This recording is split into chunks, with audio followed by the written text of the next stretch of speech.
तो है गाइस, कैसे हो आप लोग। तो स्वेलो स्टार के नेक्स्ट नॉवल के एपिसोड नंबर 53 में आपका स्वागत है। तो चलिए शुरू करते हैं। तो जैसा कि अभी तक हमने पिछले एपिसोड में देखा कि लूफे ने ब्रेक थ्रू कंप्लीट कर दिया होता है, मोरोसा को हरा दिया होता है, अपने लिए डिस्पल चूज कर दिया होता है और साथ में फिर से जंग की ऐलान हो रही होती, मतलब प्लानिंग चल रही होती है। और ये बैटल आखिरी होने वाली है, क्योंकि यहाँ पे लूफेंग अपनी पावर को दर्शाएगा और किसी की इतनी औकात नहीं होगी कि वो फिर से हुआंग सिटी पे आंख उठाकर देख सके। अब दिखाया जाता है कि अभी भी हुआंग सिटी में डर का माहौल और टेंशन का माहौल होता है, क्योंकि उन्हें पता था कि उन पर कभी भी अटैक हो सकता है। यहाँ पे हुआंग सिटी के सिटी लॉर्ड को दिखाया जाता है, जो अभी तक नहीं जानते थे कि अभी तक ये वॉर कब खत्म होगा। और हमें दिखाया जाता है फेंगी डिस्ट्रिक्ट में, जहाँ पे 10 बिलियंस ऑफ कल्टिवेटर्स रह रहे होते हैं, इन सबको सह रहे होते हैं। जो भी अभी हो रहा था वो इनसे भी नहीं बच पाते हैं। और अब फिर स्नो डोमेन एनवॉय को दिखाया जाता है, जो कहता है कि इन्होंने तो 10 बिलियन ऑफ ब्लड ऑफरिंग्स को भी मेरे लिए बचा कर रखा है, मैं इन्हें ज़रूर मारूंगा। और दिखाया जाता है कि वहाँ पे तभी उनके सामने से एक आर्म एक्सटेंड होने लगती है और वो बड़ी होकर चारों तरफ घेरने लगती है। अब देखो, ये स्नो डोमेन एनवॉय होता है, वो आया होता है ताकि वो यहाँ पे जितने भी 10 बिलियन ब्लड से मतलब बंदे मौजूद हैं उन सबको मार सके। और दिखाया जाता है जैसे ही वो हाथ को उसे ग्रैब करने की कोशिश करता है फेंगी डिस्ट्रिक्ट में, वहाँ पे सडनली एक बहुत बड़ा मूवमेंट होता है। अब जनरल यूवी जो कि इसे कंट्रोल कर रहे होते हैं, यहाँ तक कि एम्परर चेवी जो कि यांग पवेलियन के बंदे होते हैं, जो इन सारी सिटी को एब्जॉर्ब कर सकते हैं, वो इन सारी चीज़ों को देख पा रहे होते हैं। और दिखाया जाता है मोरोसा को, जहाँ पे वो कहता है कि आखिरकार वो क्या करने की कोशिश कर रहे हैं। ब्लूफिंग इस सीन को देखता है और समझ जाता है कि ये स्नो डोमेन एनवॉय है। और स्नो डोमेन एंचेस्टर एक गॉड किंग बना होता है ब्लड लाइन पार्ट से, जिसकी अपनी सोर्स पार्ट होती हैं और इसकी ब्लड बहुत ज़्यादा मिस्टीरियस होती है, जिसमें इनलेस इंफॉर्मेशन और पावरफुल ब्लड लाइन पोजेस किए होता है। यहाँ तक कि मोरोसा अपनी एवोल्यूशन को एक्सेलरेट कर दे तो वो भी इस ब्लड लाइन को इंफॉर्मेशन को बहुत ही मुश्किल से एब्जॉर्ब कर पाएगा।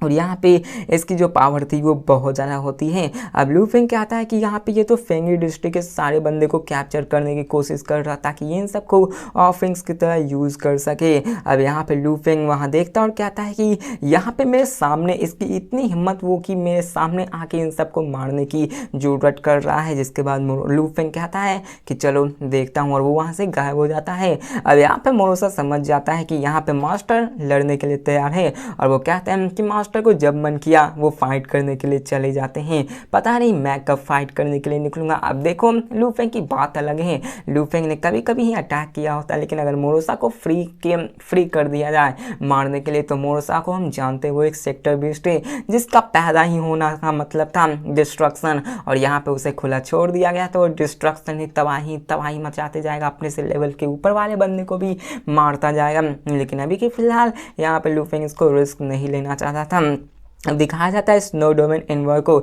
जो कि उन 10 बिलियंस की तरफ हाथ बढ़ा रहा था, और सभी यहाँ पर पूरी तरह से डरे हुए होते हैं, क्योंकि उन्हें पता चल गया होता कि वो अब मरने वाले हैं। लेकिन तभी दिखाया जाता है कि देखो, वो सारे 10 बिलियंस कोई मामूली बंदे नहीं थे, ट्रू गॉड्स थे। अगर लूफेंग की जो यूनिवर्स था, अगर उसमें एक भी ट्रू गॉड आ गया तो पूरे के पूरे यूनिवर्स को डोमिनेट कर सकता है। लेकिन यहाँ पे समझ लो, तो ट्रू गॉड्स को कुछ समझा ही नहीं जाता, उसे माइंस में काम करवाए जाते, उससे खाने बनवाए जाते। मतलब समझ लो कितनी यहाँ पे गिरी हुई औकात है एक ट्रू गॉड की। अब सब लोग यहाँ पे डर रहे होते हैं कि अभी क्या होगा, लेकिन सडनली वहाँ पे वॉर्ड में से एक हाथ निकलता है, जो कि सीधे स्नो डोमेन एनवॉय के सीने को चीरते हुए चला जाता है। लूफेंग को दिखाया जाता है अब लूफेंग के बारे में बताया जाता है कि जब लूफेंग ने अपने ट्रांसफॉर्मेशन टेक्निक को सीखा होता है, तो उसकी बॉडी भी एक टेरिफाइंग वेपन की जैसे बन चुकी थी, उसकी उंगली भी इतनी शार्प हो चुकी थी कि वो बड़े ही आराम से स्नो डोमेन एनवॉय के चेस्ट को चीरते हुए निकल गई थी। अब लूफेंग देखता है और वो कहता है कि ये क्या हुआ। अब लूफेंग हैरान हो जाता है, क्योंकि स्नो डोमेन का एनवॉय वो सच में फ्रेजाइल होता है और वो उसको रेसिस्ट कर पा रहा होता है। अब देखो जाए तो उसकी पावर बहुत ज़्यादा होती है, और फिर वो इन सब के बारे में सोच रहे होते हैं। लूफेंग को भी पता था इन सब के बारे में कि इन सारी की पावर कितनी ज़्यादा होती है, लेकिन लूफेंग तो था अभी एक केओस लेवल का बंदा, सामने वाला बंदा क्या ही कर सकता है। जैसे ही लूफेंग अपनी उंगली उसके छाती में घुसाता है, उस स्नो डोमेन एनवॉय को भी पता चल जाता है कि कुछ न कुछ कुछ उसके साथ गड़बड़ हुआ और वहाँ पे दिखाया जाता है एक commander 36 assisting internal triggers of 49,000 watt triggers इन सारे को चीज़ को महसूस करके पूरे डर में चले जाते हैं। और लू फेंग कहता है ब्लडी और दिखाया जाता है कि लू फेंग अपने पावर को रिलीज करता है और यहाँ पे सब चीज़ तबाह होने लगता है। और लू फेंग ने यहाँ पे बिना किसी चीज़ के 49,000 वॉट ट्रिगर्स को यहीं पे मार दिया होता है, मतलब उसकी सिर्फ ऑरा से ही वो सभी मारे जाते हैं। लू फेंग उसकी तरफ देखता है और दिखाया जाता है कि वो सब स्कैटर हो चुके होते हैं। अब लू फेंग को दिखाया जाता है जो कि स्नो डोमेन इन्वॉय को देखता है, उसके सीने को चीर चुका होता है, वहाँ पे उसको पूरी तरह से चीर मतलब देखा जाए तो उसको मार दिया होता है, मारा भी नहीं होता, कंफर्म नहीं किया गया है। और उसके सीने को चीर के उसके ट्रेजर्स को निकाल लेता है जिसकी वैल्यू 2 बिलियन यूनिवर्स सेंट्स की जितनी होती है। अब इस सीन को देखकर सारे लोग जितने भी होते हैं वो सभी हैरान हो जाते हैं। लिन यून भी यहाँ पर देखकर विश्वास नहीं होता कि यहाँ पे लू फेंग कर रहा है, वो देखकर जान जाता है क्योंकि लू फेंग ने जो भी पावर दर्शाई होती है वो असल में केओस रियल्म की पावर होती है, क्योंकि किसी एक स्नो डोमेन इन्वॉय को अपने सिंगल उंगली से उसको मार पाना जो कि एक इटर्नल ट्रू गॉड है, एक इटर्नल ट्रू गॉड की बस की बात नहीं है। लू फेंग की इस पावर को देखकर यहाँ पे सब लोग जान जाते हैं, सिटी लॉर्ड मेंसन, जनरल यूवी, जनरल योंगू, कई सारे इटर्नल ट्रू गॉड से सभी हक्के बक्के रह जाते हैं कि लू है डिवाइन सॉवरेन, असल में वो एक केओस रियल्म का बिंग है और किसी को विश्वास नहीं होता। यहाँ तक कि ड्रीम पवेलियन मास्टर भी पूरी तरह से हैरान हो जाती हैं कि वो केओस रियल्म का बंदा है। और यहाँ पे सिटी लॉर्ड भी कहते हैं कि क्या वो अभी केओस रियल्म का बंदा ब्रेक थ्रू किया है या फिर वो बहुत ही लंबे अरसे से केओस रियल्म का बंदा है। अब जितने भी बंदे होते हैं, मतलब जितने भी बंदे वहाँ हिवांग सिटी में होते हैं, वो सब इस नज़ारे को देखकर हैरान हो जाते हैं और किसी को विश्वास नहीं हो रहा होता है, क्योंकि यहाँ पे देखा जाए तो लू फेंग अपनी केओस रियल्म की पावर को शो कर रहा होता है। अभी तक सबको ये खबर थी कि लू फेंग सिर्फ इटर्नल ट्रू गॉड के पीक पे आ चुका है और दिखाया जाता है लू फेंग ने उस बंदे को मार दिया होता है, जिसके कारण वहाँ पे जितने भी बंदे होते हैं सभी खुश हो जाते हैं कि वो फाइनली बच चुका, वो सब सेलिब्रेट करने लगते हैं और सब लोग यहाँ पे लू फेंग की शुक्रिया अदा करने लगते हैं। और अब फिर हमें दिखाया जाता है फिर हमें दिखाया जाता है एक वॉइड ट्रू गॉड को जो कि वहाँ से निकल चुका होता है। वो कहता है मैं इस प्लेस को छोड़ के जा रहा हूँ, मैं कभी भी स्नो डोमेन में नहीं रहूँगा। अब देखा जाए तो उसमें से एक बच के भाग गया होता है जो कि सारी न्यूज़ को बताया और बाद में तो सबको पता ही चल जाएगा। और अब फिर हमें दिखाया जाता है उन सारे बंदे को जो कि पूरी तरह से हैरान हो चुके होते, किसी को कुछ समझ नहीं आ रहा होता कि आखिरकार लू फेंग ब्रेक थ्रू कैसे कर पाया। और यान फेंग सोसाइटी पवेलियन भी इन सबको देख रहे होते और सबके मन में अभी एक ही सवाल था कि क्या लू फेंग ब्रेक थ्रू कर पाया है, कर गया है, मतलब ब्रेक थ्रू तो उसके उस रोल का बंदा बन गया है। सवाल ये था कि क्या वो अभी बना है या फिर वो बहुत ही लंबे अरसे से ब्रेक थ्रू करके रखा हुआ था। जिसके बाद एम्पर चुयू कहता है कि यहाँ पे ऐसा लगता है कि मैं लूहे को यान फेंग एंशिएंट किंगडम में अब मेरे साथ ले जा सकता हूँ। अब देखा जाए तो चुयू लू फेंग को ट्रांसमिट करते हैं और कहते हैं कि लू फेंग मतलब अपने एम्पर को मैसेज भेजते हैं कि मैं और लू फेंग दोनों अभी केओस रियल्म में एंटर कर चुके हैं और शायद मैं उसको यहाँ पे लेकर आ सकूँ। अब देखो एम्परर चुयू वही बंदा होता है जो कि आया होता है जब लू फेंग इटर्नल ट्रू गॉड होता है तो उसको अपने साथ रिक्रूट करने के लिए गेस्ट की तरह से। और अभी लू फेंग को देखा कि वो एक इटर्नल ट्रू गॉड मतलब केओस रियल्म का बंदा बन चुका है तो वो उसको इन्वाइट जरूर करेगा। यहाँ पे दिखाया जाता है लिन यून यान को जो कहता है कि लुओ है की पावर तो सच में इतनी ज़्यादा है और यहाँ पे वो इन सब के बारे में देखो। अब देखो यहाँ पे से बात बकवास लिखी हुई है, मैं बकवास को ज़्यादा नहीं करूँगा। सब लोग इसी चीज़ के बारे में बात कर रहे होते हैं और सब लोग लू फेंग की पावर को देखकर हैरान हो गए होते हैं और वो सब इसी के बारे में बात कर रहे थे तो इसको मैं स्किप करता हूँ। जिसके बाद लू फेंग जियान जोंग हो से कहता है और कहता है कि तुमने गिव अप कर दिया है। वो सब इन्हीं सब के बारे में बात करते तो सबको स्किप कर देता हूँ। और अब फिर हमें दिखाया जाता है जहाँ पे लू फेंग ने उसको कब्जे में कर लिया होता उस स्नो वाले बंदे को ही कब्जा कर मतलब उसके पूरी तरह से डिस्ट्रॉय नहीं किया होता है। लू फेंग ने उसके छाती में पियर्स तो कर दिया होता है लेकिन उसको पूरी तरह से कम्प्लीटली मारा नहीं होता क्योंकि एक बंदे को मारना इतना भी आसान नहीं होता है। अब दिखाया जाता है कि वो उसकी तरफ देखने लगता है तभी वहाँ पे एक और बंदा आ जाता है जो कि आया होता है ताकि वो उस 9 बंदे वाले को छुड़ा सके। वो क्या, उस बंदे का नाम होता है जियांग जिंग हो, जो कहता है कि यहाँ पे तुमने फाइट की है और तुम अभी ये केओस रियल्म के बंदे हो और तुम्हें अभी और भी बढ़ना है, तो तुम्हें इन सब मसलों में नहीं बढ़ना चाहिए। और तभी दिखाया जाता है कि वहाँ पे एक डार्क रेड आर्मर फिगर आ जाता है जो लू फेंग से कहता है कि मेरे बच्चे को छोड़ दो, मैं स्नो डोमेन इनवॉय को जाने दो, मैं तुम्हें 10 बिलियन यूनिवर्स सेंट्स देने को तैयार हूँ सिर्फ, और मैं तुम्हें स्पेयर भी कर दूंगा। और यहाँ पे तुम्हारी हो सकते हैं कि आगे बढ़ने के चांसेस भी बढ़ जाए, वरना याद रखना तुम यहाँ पे मारे जाओगे। तो लू फेंग कहता है कि क्या क्या सच में तुम इतने ज़्यादा कॉन्फिडेंट हो? तो वो डार्क रेड आर्मर बंदा कहता है कि लगता है कि तुम अपने मौत को देख रहे हो, चलो आगे बढ़ो और ट्राई करो। अब देखो यहाँ पे सीन क्या हो रहा है, आप लोग कंफ्यूज हो गए हो, तो चलो मैं क्लियरली बता देता हूँ।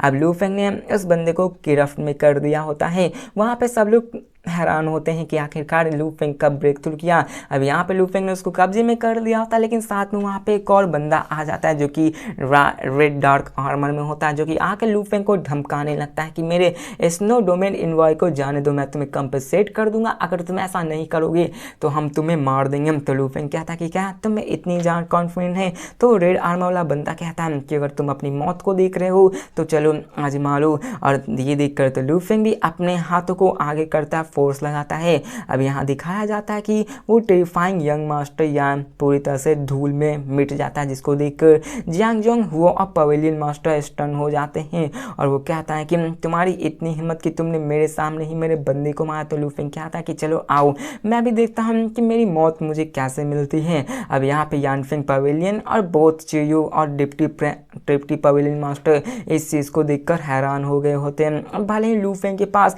केओस रियल्म की अभी पावर होती है, लेकिन सामने वाले बंदे के भी पास केओस रियल्म की पावर होती है, और लू फेंग ने उसके सामने ही उसको मार के उस सामने वाले बंदे को ऑफेंड कर दिया होता है। और वो कहते हैं कि हम लोग कुछ नहीं कर सकते हैं, ये लू फेंग सच में बहुत ज़्यादा है रेकलेस है, हम लोग अभी वीक हैं, यहाँ पे हमें ऐसा नहीं करना। अभी लू फेंग वीक था तो उसे ऐसा नहीं करना चाहिए था। अब यहाँ पे उन्हें लग रहा होता है कि लू फेंग अभी केओस रियल्म में ब्रेक थ्रू किया है तो वो अभी भी कमज़ोर है, लेकिन यहाँ पे पवेलियन मास्टर कहता है कि शायद वो खुद को प्रोटेक्ट करना जानता है, वरना यहाँ पे वो ऐसा नहीं करता। तो सिटी लॉर्ड भी कहते हैं कि डैम इट। अब यहाँ पे वो सब बात करने लगते हैं जो कि फिर से बकवास है, बहुत ही लंबी चौड़ी डिस्कशन होती है, तो इसको मैं स्किप करके डायरेक्ट फाइट पे ले आता हूँ। अब यहाँ पे दिखाया जाता है मोयू किंग यान को, जो कहते हैं कि क्या मास्टर ने लिनिन यान को मार दिया है, क्या यहाँ पे सच में वो ऐसा करना चाहते हैं? तो मोरसा कहता है कि पैनिक मत करो, यहाँ पे मास्टर अपने स्ट्रेंथ को अच्छी तरह से जानते हैं। अब दिखाया जाता है लू फेंग को, जहाँ पे उसके सामने जिंगिंग सेट का बंदा होता है, जहाँ पे वो कहता है कि चलो मैं तुम्हें दिखाता हूँ कि तुम ऐसा क्या कर सकते हो, और तुम दिखाते हैं कि, और दिखाया जाता है कि वो वहाँ पे अटैक चालू हो जाते हैं, और यहाँ पे लू फेंग उन सब पे अटैक कर रहे हैं। देखो अभी यहाँ पे अटैक से ज़्यादा इन लोगों की बकवास दिखाई जा रही होती है, तो इन सारी बकवास को मैं फिर से स्किप कर रहा हूँ। अब यहाँ पे सारे लोग लू फेंग और उसकी फाइट को देख रहे हो, तो सडनली वहाँ पे लू फेंग अपने पाम से अटैक करता है, और वो जायंट फेंस लू फेंग की तरफ देख कर कहता है कि ये मेरी दुनिया है, क्या तुम्हारी ये लाइफ सेविंग टेक्निक्स मेरे वर्ल्ड से एस्केप कर सकती है? और बात रही रीइंकार्नेशन की तो तुम भूल ही जाओ, मैं तुम्हें पूरी तरह से तबाह कर दूंगा। अब यहाँ पे दिखाया जाता है कि वो अपने केओस पीक विल पावर से लू फेंग पे अटैक कर रहा होता है, और यहाँ पे तभी अटैक कर ही रहा होता कि एक और वॉइस आती है जो कहता है लिन हुए, आखिर तुम्हारी हिम्मत कैसे हुई मेरे टेरिटरी में आके मेरे परमिशन के बिना अटैक करने के लिए? और वहाँ पे वो जैसे ही आसमान में देखता है तो वहाँ पे सडनली एक वॉइड बन जाती है जो कि स्पेस टाइम को फैब्रिक को भी तोड़ रही होती है, और तभी वहाँ पे जियांग जोंग हु लू फेंग की तरफ देख कर कहता है कि लू हिम, यहाँ पे मैं इस लिन हुओ से फाइट कर रहा हूँ, तुम यहाँ से जा सकते हो। अब देखो जो बंदा आया होता है वो लू फेंग की मदद करने के लिए आया होता है। वो कहता है लू फेंग से कि अपने दोस्तों को लो यहाँ से निकल जाओ, मैं इसको ज़्यादा देर तक रोक नहीं सकता हूँ, और वो अपनी गुस्से को इंटायर हुआंग सिटी पे जरूर दिखाएगा। ऑफ कोर्स यहाँ पे दिखाया जाता है कि वो लू फेंग की मदद करने के लिए आया हुआ होता है, और वो बंदा सामने से रेड बंदा कहता है कि तुम मदद करना चाहते हो, देखते हो कैसे तुम उसकी मदद कर पाते हो। अब देखो सिचुएशन ऐसी हो रही थी कि सबको लग रहा होता है कि लू फेंग अभी ब्रेक थ्रू किया होता है, जो बंदा मदद करने के लिए आया होता है लू फेंग की, उसे भी लग रहा होता है कि लूफेंग अभी इस रेड आर्मर बंदे से फाइट नहीं कर सकता। वो इसलिए आया होता है ताकि वो उसको रोक सके और लूफेंग टाइम निकाल कर वहाँ पे अपने सर्वेंट्स के साथ निकल सके। फिर दिखाया जाता है कि वो बंदा अपने पावर को यूज़ करता है और वो बंदा कहता है कि जियांग जियांग हो, तुम्हें सच में लगता है कि क्या तुम्हें मुझसे रोक पाओगे? और वो दोनों एक दूसरे पे अटैक करते। उसकी पावर बहुत ज़्यादा होती है, वहाँ पे इतनी ज़्यादा होती है कि बहुत सारे वो ली यून हू के 1000 पीसेस कर चुकी होती हैं। अब लूफेंग बड़ी आराम से उस सीन को देख रहा होता है, मानो से घंटा फर्क नहीं पड़ रहा होता है। लूफेंग वहाँ से भाग भी नहीं रहा होता है क्योंकि वो अपनी पावर के बारे में अच्छे से जानता होता है। अब पवेलियन मास्टर चू अर्जेंटली लूफेंग से कहते हैं, लू है आखिर तुम क्यों नहीं जा रहे हो? जियांग हूँ ज़्यादा देर तक उसको रोक नहीं पाएगा, तुम्हारा चांस है, जल्दी से निकल जाओ। तो लूफेंग कहता है मैं देखना चाहता हूँ आखिर यहाँ पे चल क्या रहा है। तो ये देखकर लूफेंग से वो कहते हैं कि तुम सच में बहुत ज़्यादा कॉन्फिडेंट हो और वो कहते हैं कि तुम उससे बच नहीं पाओगे, उसकी पावर बहुत ज़्यादा है। फिर उसके बारे में सारी इन्फॉर्मेशन वो लूफेंग को दे देते हैं कि आखिर ये जो सामने ब्लड का बंदा है वो कितना ज़्यादा पावरफुल है। अब लूफेंग उस इन्फॉर्मेशन को पढ़ता है, उसके बारे में उसे कई सारी इन्फॉर्मेशन मिल जाती है। लूफेंग भी पवेलियन मास्टर का शुक्रिया अदा कहता है कि आपका शुक्रिया अदा कि मुझे इस सारे इन्फॉर्मेशन को। तो वहाँ पे अब यहाँ पे जियांग जो हो को भी दिखाया जाता है जो कि लूफेंग से कहता है तुम जा क्यों नहीं रहे हो? और तभी वहाँ पे धमाका होने लगता है, जिसके बाद लूफेंग कहता है कि जियांग हूँ, अगर तुम उसे रोक नहीं सकते तो मुझे हैंडल करने दो। तो ये सुनकर जियांग हूँ तो पूरी तरह से शॉक हो जाता है कि क्या तुम्हें छोड़ जाऊँ? अब ये देखकर लूफेंग आगे बढ़ता है उसकी तरफ ताकि वो उससे फाइट कर सके। अब देखो वो मदद करने आया हुआ था लूफेंग का, लेकिन लूफेंग कहता है कि तुम्हें करने की ज़रूरत नहीं, तुम्हारा शुक्रिया था, चलो अब मुझे फाइट करने दो। तो मानता हूँ ये एपिसोड थोड़ी बोरिंग हो चुकी है, लेकिन नेक्स्ट एपिसोड अच्छी आएगी, लंबी नहीं आएगी, वहाँ पे फाइट हम लोग देखेंगे। तो मिलते हैं नेक्स्ट एपिसोड में, तब तक के लिए बाय।